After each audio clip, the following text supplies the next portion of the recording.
Welcome to another episode of Your Voice Matters.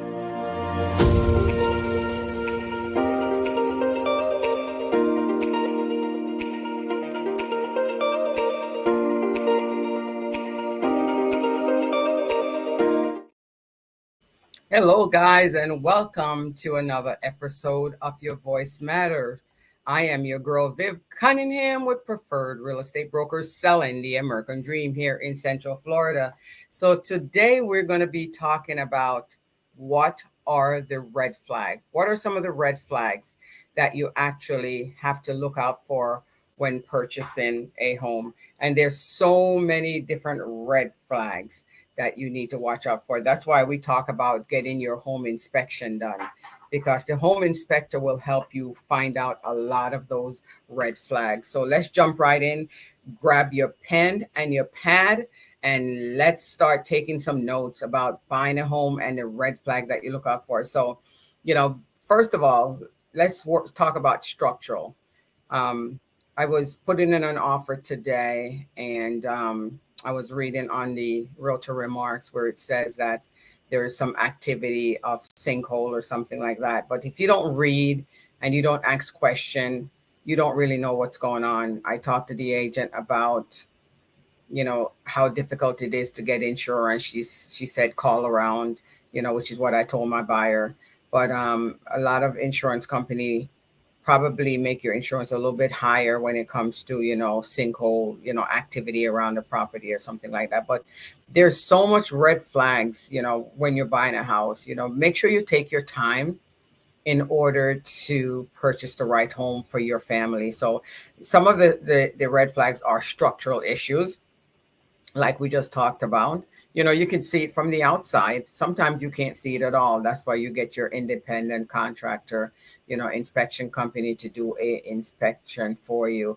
And then electrical and plumbing. Those things, the electrical and the plumbing, you won't know about too much, because the inspector is going to do the electrical testing for you, and then also check on the plumbing.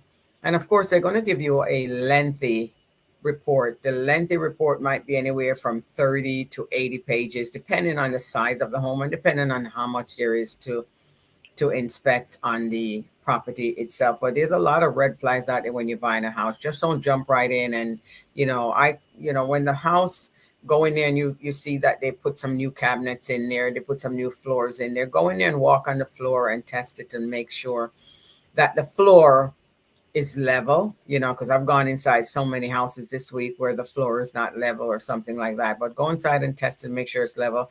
Your inspector can help you with something like that to make sure that the floor is level, check it out. But the plumbing, behind the wall, they'll check behind the wall for you and help you out with maybe an infrared camera if there's any leakage going on. But there's so many things, pests. When you go inside the home, do you see a lot of roaches and things like that? I was talking to one of my clients, and we were talking about a roach motel. That means there's a lot of insect inside that hotel, so you got to be careful. Look out for the drop-ins. Look out for the drop-ins when you go inside these homes. Maintaining and neglect. Sometimes you can tell if a homeowner has maintain their property by maybe looking at the AC vent to see if it's dirty, if they change it monthly. Those are things that you look out for. The ceiling, dirty, or the wall is dirty, where depending on where the return is. So check out those things when you walk in. When you walk in, first of all, I start from the outside of the house. I tell my client to drive by the house and see if it's a house, if it's a neighborhood that you actually want to live in, if it's good for your family. And then look at the house, look at look at the roof and see how old you think the roof is. Are there any shingles missing? Are the houses in the neighborhood, all the roofs are replaced compared to the one that you were looking at? So drive the area, look if there's any wood rot on the outside of the area and stuff like that, because a lot of companies will tell you that you know wood rot is okay, or if not, or if not, it's not okay. But wood rot is not okay if you're getting a FHA. If you're getting a conventional, then you can always buy the house and fix it. But with FHA, they always want you to recommend that that you get it fixed, because A lot of time they consider that as termite, even though it's not really termite, but they consider the wood rot as termite. So check those things out. Do your work. Environmental concern, just like we talking about in the area. Do you have, is there any smell or anything like that, bad smell, different kind of smell in the area? You have to watch out for those things. Sometimes there's chicken coops close by, or pig farms or something like that. So there's an awful smell, but check that stuff out. And then check the seller's disclosure. The seller's disclosure is very important for you to check. A lot in the state of Florida, you don't have to give a seller's disclosure, but they have to disclose the things that are wrong with the property. You don't necessarily have to fill one out, but I always recommend to my seller that they go ahead and fill out a seller's disclosure. I always recommend that because it makes it a much smoother transaction and makes it a lot easier compared to, I asked some of the realtors for a seller's disclosure. They're telling me that, oh, in the state of Florida, you don't have to fill one out. I understand that you don't have to fill one out in the state of Florida, but you need to disclose. And don't tell me that there's nothing on the house that needs to be disclosed. Whether you replaced the plumbing, whether the roof was leaking or something like that, there's always, okay, there's always something on the house to disclose. So find out. Just don't go in it with your eyes blind. Find out. A lot of time with me, I always go ahead and upload the seller's disclosure. Ask the seller, what have you done to the house since you own the house? Okay. And then I upload it to the MLS, which is a multiple listing service, to make sure it's a lot easier for the other agent. But some agent tend to make life difficult for other agent by not uploading a seller's disclosure because they're saying it's not mandatory in the state of Florida. Yeah, it's not mandatory in the state of Florida, but you actually need to disclose regardless. If you send a text message or you send an email or you send whatever, but you do have to disclose that whatever it is that was done to the house. Okay, even though you're not mandatory to fill one out, but I always just say just go ahead and fill it out, make it a lot easier. Legal and financing issues. Is there any illegal? Sometimes people have to sell. A seller has to sell maybe because they went through a divorce or they're going through a divorce and the court ordered them to sell the house. But and a lot of time you end up getting that house at a better price. When of course, when it's something like that, it's sad that somebody is losing their house because of a divorce or something like that. But a lot of time you end up getting it at a better deal. That don't mean because the house is less than what the other houses are listed for in the neighborhood that it's a bad house. Maybe some circumstances that they have to sell. Maybe there's a death in the family or some kind of legal issue going on, or some kind you need to figure out the finance. Maybe they lost their job or something like that. There's always different circumstances that goes on. So you just be empathetic with that person, because you could go through it as well. Check the neighbor. When you go out and look at a house, I always tell the buyer, go talk to the neighbor and see how long they've been living here, what the neighborhood is like, because you want to make sure that when you are purchasing a home, you're purchasing the right home. If not, what's going to happen is you're going to call me a year from now and says, hey, Viv, I don't like where I'm living at. I don't like the neighborhood. I don't like the neighbors, and because you didn't check it out to begin with, so go ahead and check those out. Talk to your neighbor and see what's going on. You might find out also, why is the seller selling the property? Are they selling this for a particular reason? Maybe there's a noisy neighbor next door, or maybe there's activity on drugs going on in the area or something like that, or you're trying to protect your children from something. Well, there's always something. So it's always good to talk to the neighbor, people who have been living there. If somebody tell you that they've been living there for like 20 years, 10 years or something like that, that means it's good. They're comfortable and they're good. But with the inspection report will tell a lot of things about the house.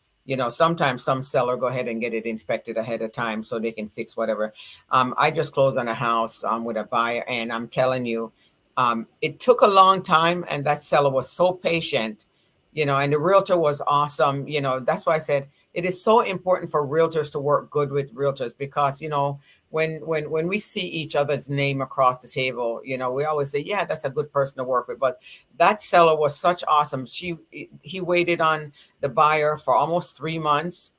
Finally we closed on the house, and the the seller was very thankful, and That's why when we talk about God, it is so important when you have, when you're a child of God, because you handle things a lot differently compared to when you don't believe in God or something like that, because he was so patient. He fixed everything that needed to be fixed. He put on a new roof for the buyers. He fixed the driveway. He fixed the surface. All of those things after the inspection came out, he went ahead and fixed all those things, and he really didn't complain. Some seller will say, "Oh, the house is as is," but keep in mind, when we talk about an as is, a lot of realtors want you to put a sales on an as is contract. As is doesn't mean as is. Okay, as is mean that it's on an as is contract. But keep in mind, if you are in your inspection days, let's say you're 7 days inspection or your 10 days inspection, keep in mind that when you actually get your inspection done, make sure you get your inspection done within that time frame.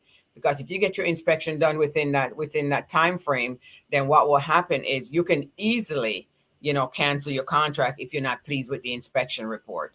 But if you are outside your contract, as in outside the inspection, let's say it's 7 days and you're supposed to get it done in the 7 days, and you got it done the 8 days, you're not inside your inspection. So stay inside your inspection. And then you can always go back to the seller to ask the seller to fix something, even though it's on an as is contract. Don't let that fool you. You can always go back and ask them to fix something, or if not, you can also ask them to reduce the price of the property. That's all up to you. If not, then you have time and you can cancel the contract, and then the seller will just actually have to put the house back on the market, and then get a new contract on it. So there's so many things that goes on. So it's not all that it cut out to be. A lot of time when you say it's as is, it's not. With me, it's not as is. Even though they want it on an as is, I'm going to go back and negotiate for you to make sure that you're actually, it's the right house for you. You're getting the right deal. Okay. And check out unusual odor around the area. I love lighting. My mom always talk about, "Oh man, you always have on all the lights in your house." I will turn on every light in my house just for it to be lit. I went inside of a house to show it this week, and the buyer said to me, "Wow, it's dark inside the house," and we turned on all the light, but it was still dark. So I just let her know, that's kind of just cosmetic. She can change the light out in the kitchen, change the light out in the bedroom, the family room, the living room. She can change the light out and make it brighter. It was a nice house, but it was just dark. And I told her, don't let that hold her back from making an offer on it, because she can always change the lighting. Those are just simple things that can be done. So keep that in mind. Check out the roof. Make sure there's no shingles that are missing from the roof. Okay. Check out the water quality. Open up the pipe and turn it on so you can smell the water that comes out of it. Making sure in Flint, Michigan, they had some water issue up there. If you remember, it's in the news, where the water was horrible.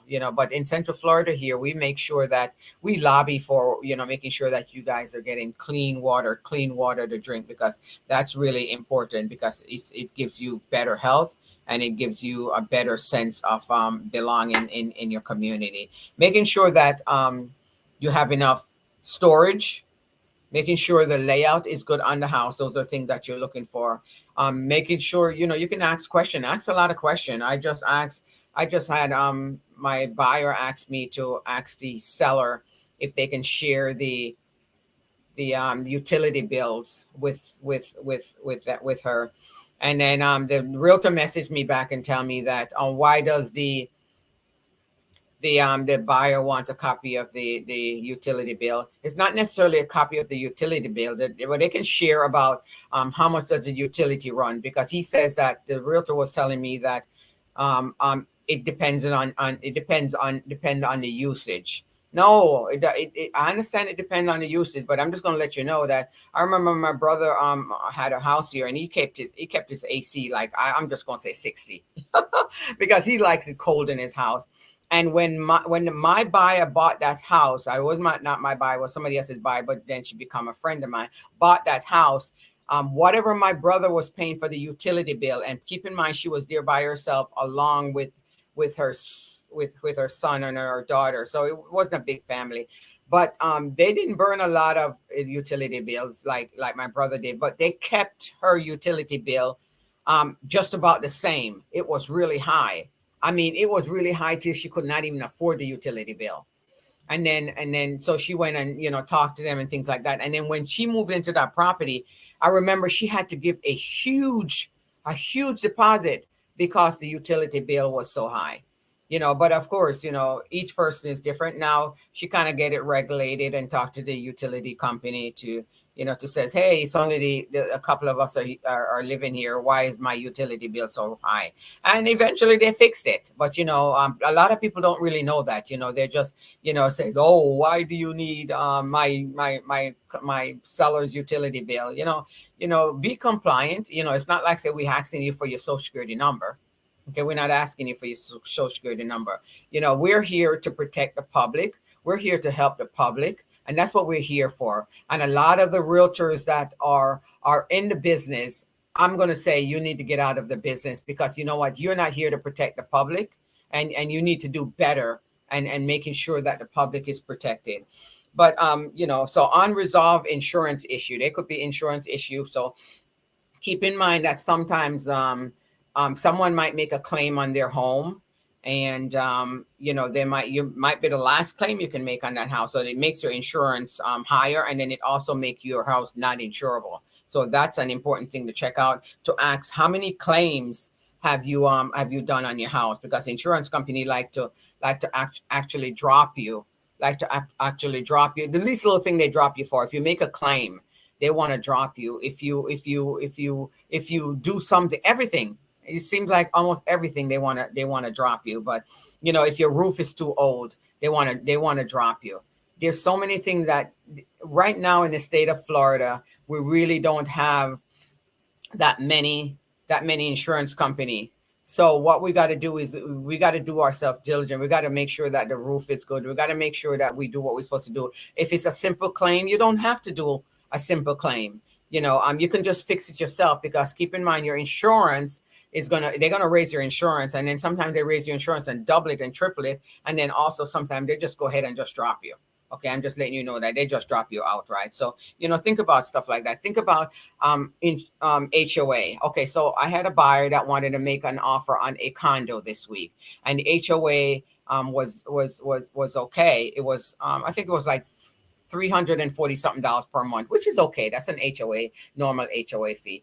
But when I go make the offer, I realized that when the sellers disclosed the CDD that was on the property, so the regular taxes was about $3,000, and then they also added on another $3,000, so it made the taxes for the condo over $6,000. So keep in mind, you need to find out all of those things. And even though it wasn't homestead, which mean up to $50,000 off the price of the home, still yet the taxes was really high. And even if it's homestead and you bring it down somewhat, it still is going to be high, because here you are tacking on the regular $3,000 taxes plus the assessment taxes, bought it over $6,050. She still wanted to buy the property and stuff like that, but I told her, I said, you got to be careful, because these condo fees are going to be out the door, because of what's going on in South Florida, and the condo tumbling down there. So, and the worst is yet to come, they say. The worst is yet to come. And talk about interest rate. Interest rate is a little high now, but next year they said they plan on lowering it back. So, keep in mind, if you buy a home this year, buy the house. I say buy the house, marry the house, and date the rate. And next year you can always refinance. I started out where my home was about 7% when I started out, when I got my home that I'm living in right now. And right now I'm down to 3%. So you just never know what's going to happen. I said, right now the rent and the property is so high.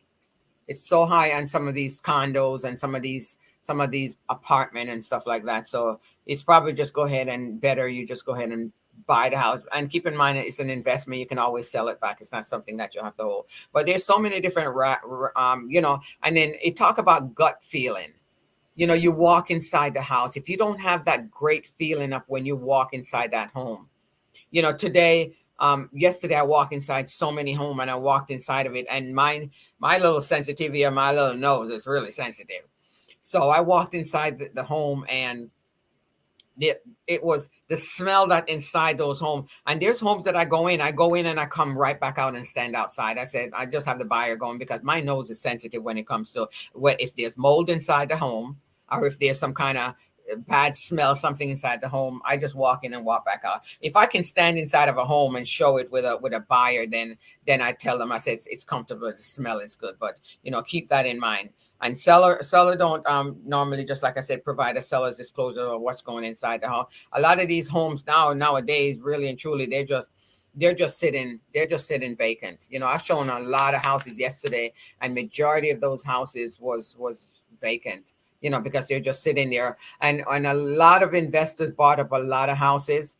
Because of course they want the tax write off and stuff like that. So a lot of these houses in Florida are just sitting vacant with no one living inside of it. Of course, you have the AC running. Sometimes the AC is off as well. So, with the AC being off, of course, it makes the house doesn't smell good when the AC is off.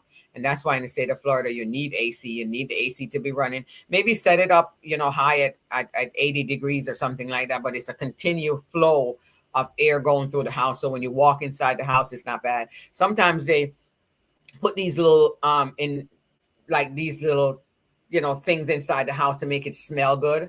Sometimes they put it, and then you walk in and it smells really good. That don't necessarily mean the house smells that good. Sometimes it's just a muscle or muffle the smell, so when you walk in it's not as bad. So keep that in mind, that you need to make sure that it smells good inside that house, because you're going to have to live inside that house for a long period of time. So you want to make sure that all of that, all of the smell, any smell that you're not sensitive to it.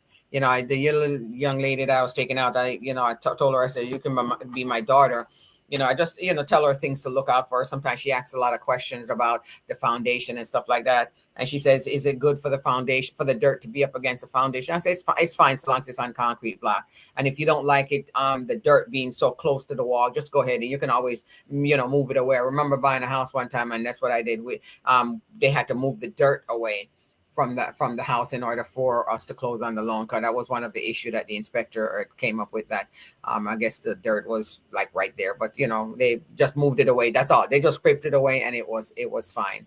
So just different things like that. So, but always remember, you always to seek out professional guidance on everything, whether it's on taxes, paying your taxes, whether it's an inspection, whether it's a loan officer, whether it's a realtor. Seek out professional guidance, because everyone has their own profession. Everyone has their own thing that they do. It's just like with buying a house.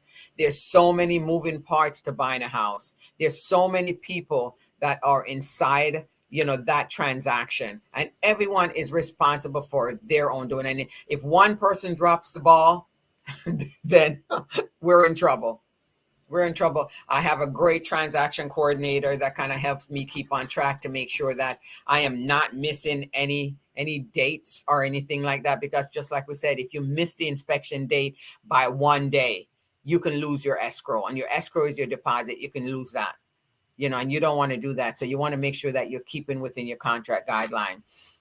Get your inspection done. Do your research. Whether you want to find out how much money somebody's paying for the utilities.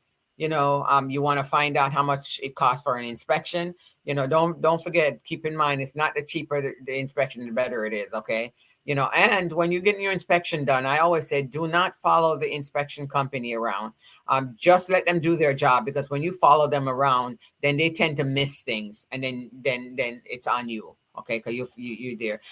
They will go over your inspection report once they're finished. They will send you a copy of it, send you the receipt for it and everything. You sign it and said you have received it.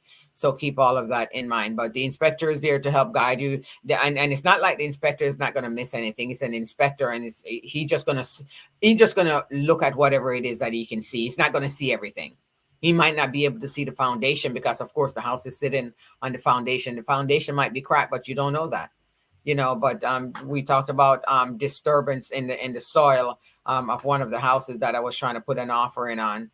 We talked about that, and it's a concern that if they say there's sinkhole activity, that's a concern. Those are red flag to watch out for. And then negotiate. Don't be afraid to negotiate. Tell your realtor, okay. Tell your realtor whatever it is that you want to negotiate. They might, she might say, he or she might say no, but tell them anyway. Okay, tell them that what you want. It's your house. You're paying for it. You tell them what you want. They work for you. So go ahead and tell them what it is that you're trying to do. Major work that needs to be done. Let's say you got your inspection done and there's major work that needs to be done, like the AC needs to be replaced, the roof need to be replaced. You go back in and negotiate.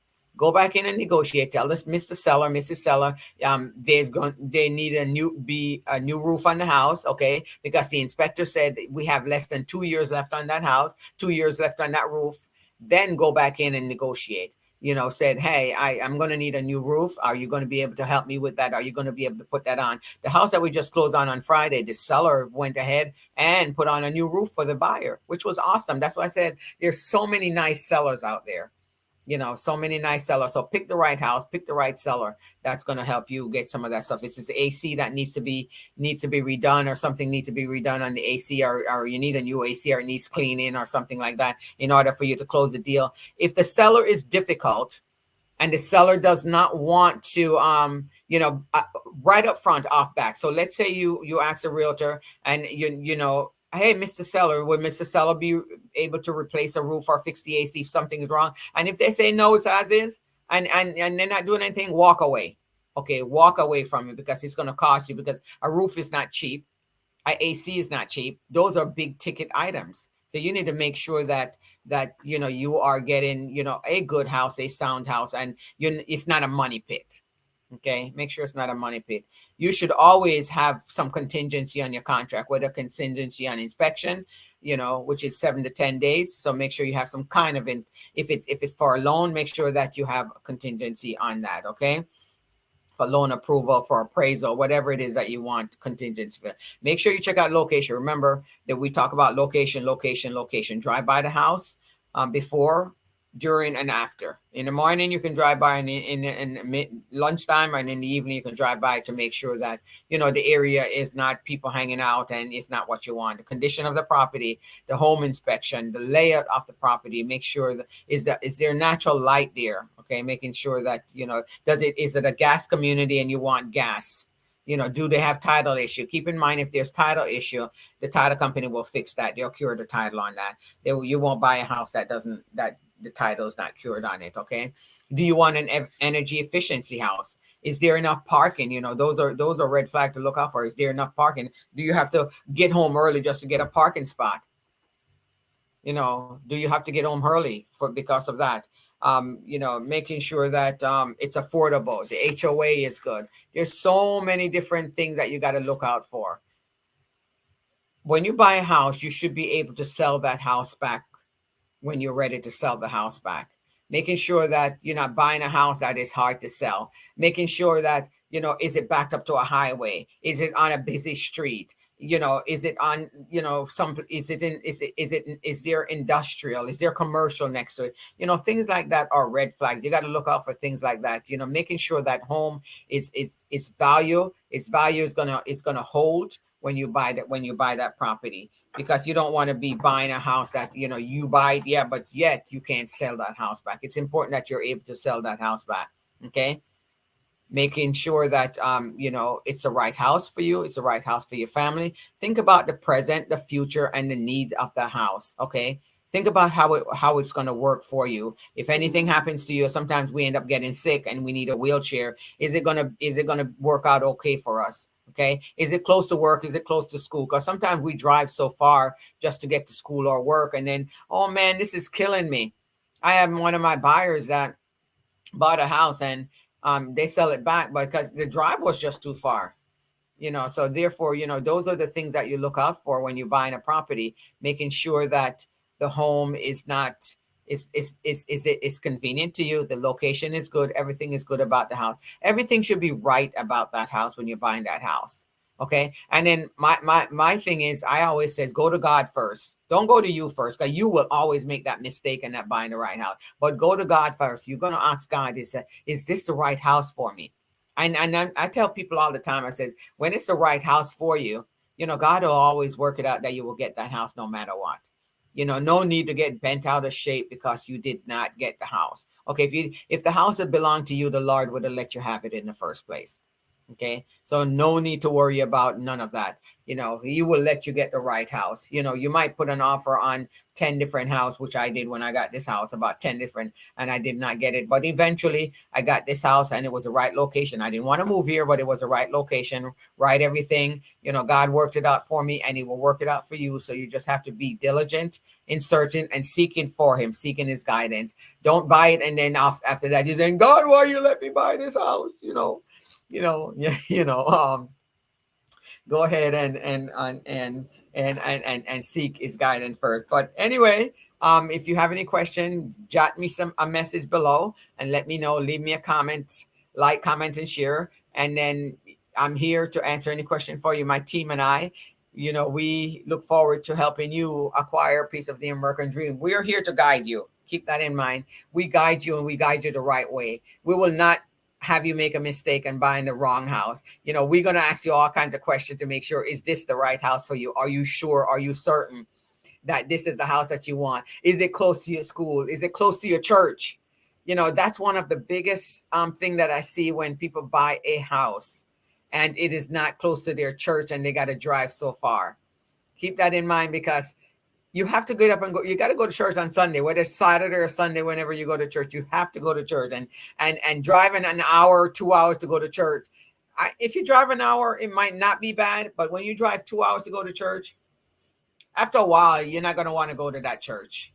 So find a home that is close to your school, close to your work, close to your church. And then, a lot of people nowadays is working from home. We were talking about, when I went to Washington the other day, they were talking about, most people are working from home. So therefore, there's a lot of commercial building. And then there's a lot of industrial building that are vacant. So hopefully, I'm hoping that they were going to eventually tap into that resource and build those building out and maybe make some reasonable apartments, because right now apartment rent is so high. It is so high. So maybe just tapping into some of those warehouses that are empty, some of those big box stores that are empty, tap into those and make small apartments out of them, efficiencies, and then, maybe rent them out for $600 or $800, so people can survive. Because right now, houses are building like crazy, but we don't have enough affordable housing, in the Central Florida area. And that's what I'd like to see, affordable housing, because it's taking people that actually wants to own a house, it's taking them so long to find something. Whether they're buying cash or their finances, it's taking them a while to find something. And then we still do have some multiple offers in the area. Not as many, people are not going crazy, going way over the asking price. I had put in a couple of offers this week where they was turned down, I guess, because they had multiple offers on them, but not crazy multiple offers. Multiple offers that maybe a few thousand over the asking price, but not like before when it was like 20, 30, 40, 50, $60,000 over the asking price. So it's more becoming more of a balance. So, people are asking, oh, how's the market? Well, for me, the market is great because people are still buying, even though the interest rate is up a little high. I tell them it's okay to buy now and then, refinance later out, because it's your house. You're paying your own mortgage. You're paying down, the principal on the house. So it's okay to buy and not rent, because rent, if you times 2,000, times 12 months, times whatever, let's say 5 years, look at how much money you pay. You'll probably almost pay off that person's, if the person bought the house for $150,000, you probably end up paying off that mortgage for them, and you're paying their salary. So be smart about when you're purchasing or when you're renting. Be smart. If you don't want any yard work, that's different. That's something different if you don't want the yard work. Okay, but if you do want the yard, because eventually when I move from my house right here, I'm probably going to get inside of a community that I don't have to do any yard work, because after a while of doing the yard work, it takes a toll on you. You come, the sun is hot and stuff like that, and you really don't want to do the yard work. So when you think about buying a house, think about what reason, the benefit of buying a house. Do you want to do the yard work? Don't you want? But you can always hire somebody to do the yard work if you love the house.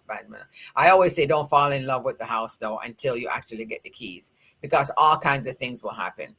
Okay, all kinds of things will happen, and we just finished talking about red flag. But anyway, if you have any question, drop me a message, leave me a message, contact me at 321-231-8487. and I'll be happy to answer your questions. And we do have the home buyers class that's coming up. Let me see, it's coming up the 7th, 8th, and 9th. The home buyers class is coming up. So if you want to take the home buyers class to find out more and learn more about buying a house and looking out for red flags and things like that, I usually teach the class. Neville and I usually teach the class every first Wednesday, Thursday, and Friday of every month. So it's going to be on June 7th, 8th, and 9th. The class is coming up if you're looking to take the home buyers class. If you're in Orange County is paying for the class for you. Normally it's $50 per person, but they're paying for it for you. But there's so much down payment that they're giving. They're giving right now up to $50,000. Osceola is giving up to, I think, 70 or 80,000 or something. Lake County doesn't give that much, but they will help out with some closing costs. But keep in mind that the lenders out there also have their own program, so they have a lot of money that they have given out there. So right now, it's better to buy a house, okay, than rent, because it's cheaper to get inside of a house when you're actually renting it. You can get all sorts of help out there, because I've seen it, and I've closed on a lot of houses that get a lot of help. And other save the date activity, we have the bus ride for Bridget Bennett is coming up Saturday, June 10th.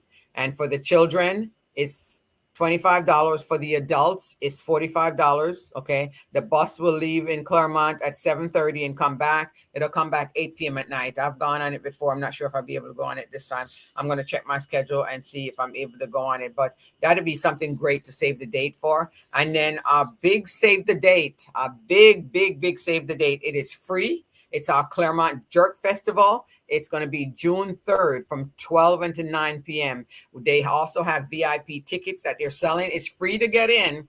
But if you actually want the VIP ticket, which say you sit underneath the tent, you sit close to the stadium, and they serve you, refreshment or d'oeuvres and things like that. And I think they serve you a meal and things like that. That's $50. So if you need any information on that, contact me. But the Jerk Festival itself is free to get in, but you can also buy the VIP ticket for $50 where, they serve you. So that's going to be fun. So I look forward to seeing you guys, carrying on some more great conversation.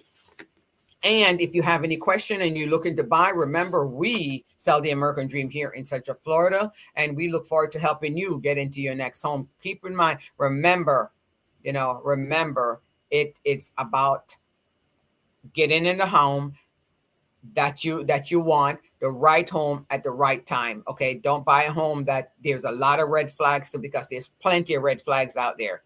Okay, there's plenty of red flags. Rewatch this video, and you can go over some. You can jot some down to see all the different red flags that are out there, and then therefore consult your lender, consult your realtor in order to help you acquire a piece of the American Dream. So it is getting ready to end this conversation, but I hope you got something from it. I hope you took away something from it, where you're able to go out there and you're able to, buy the right house at the right time and for the at the right location for your family. Okay. See you next time. Viv the Caribbean team. Remember, your voice matters. You never know when it's your last. Go out and make it your great day. Okay. Thank you for listening. See you on the next episode of Your Voice Matters.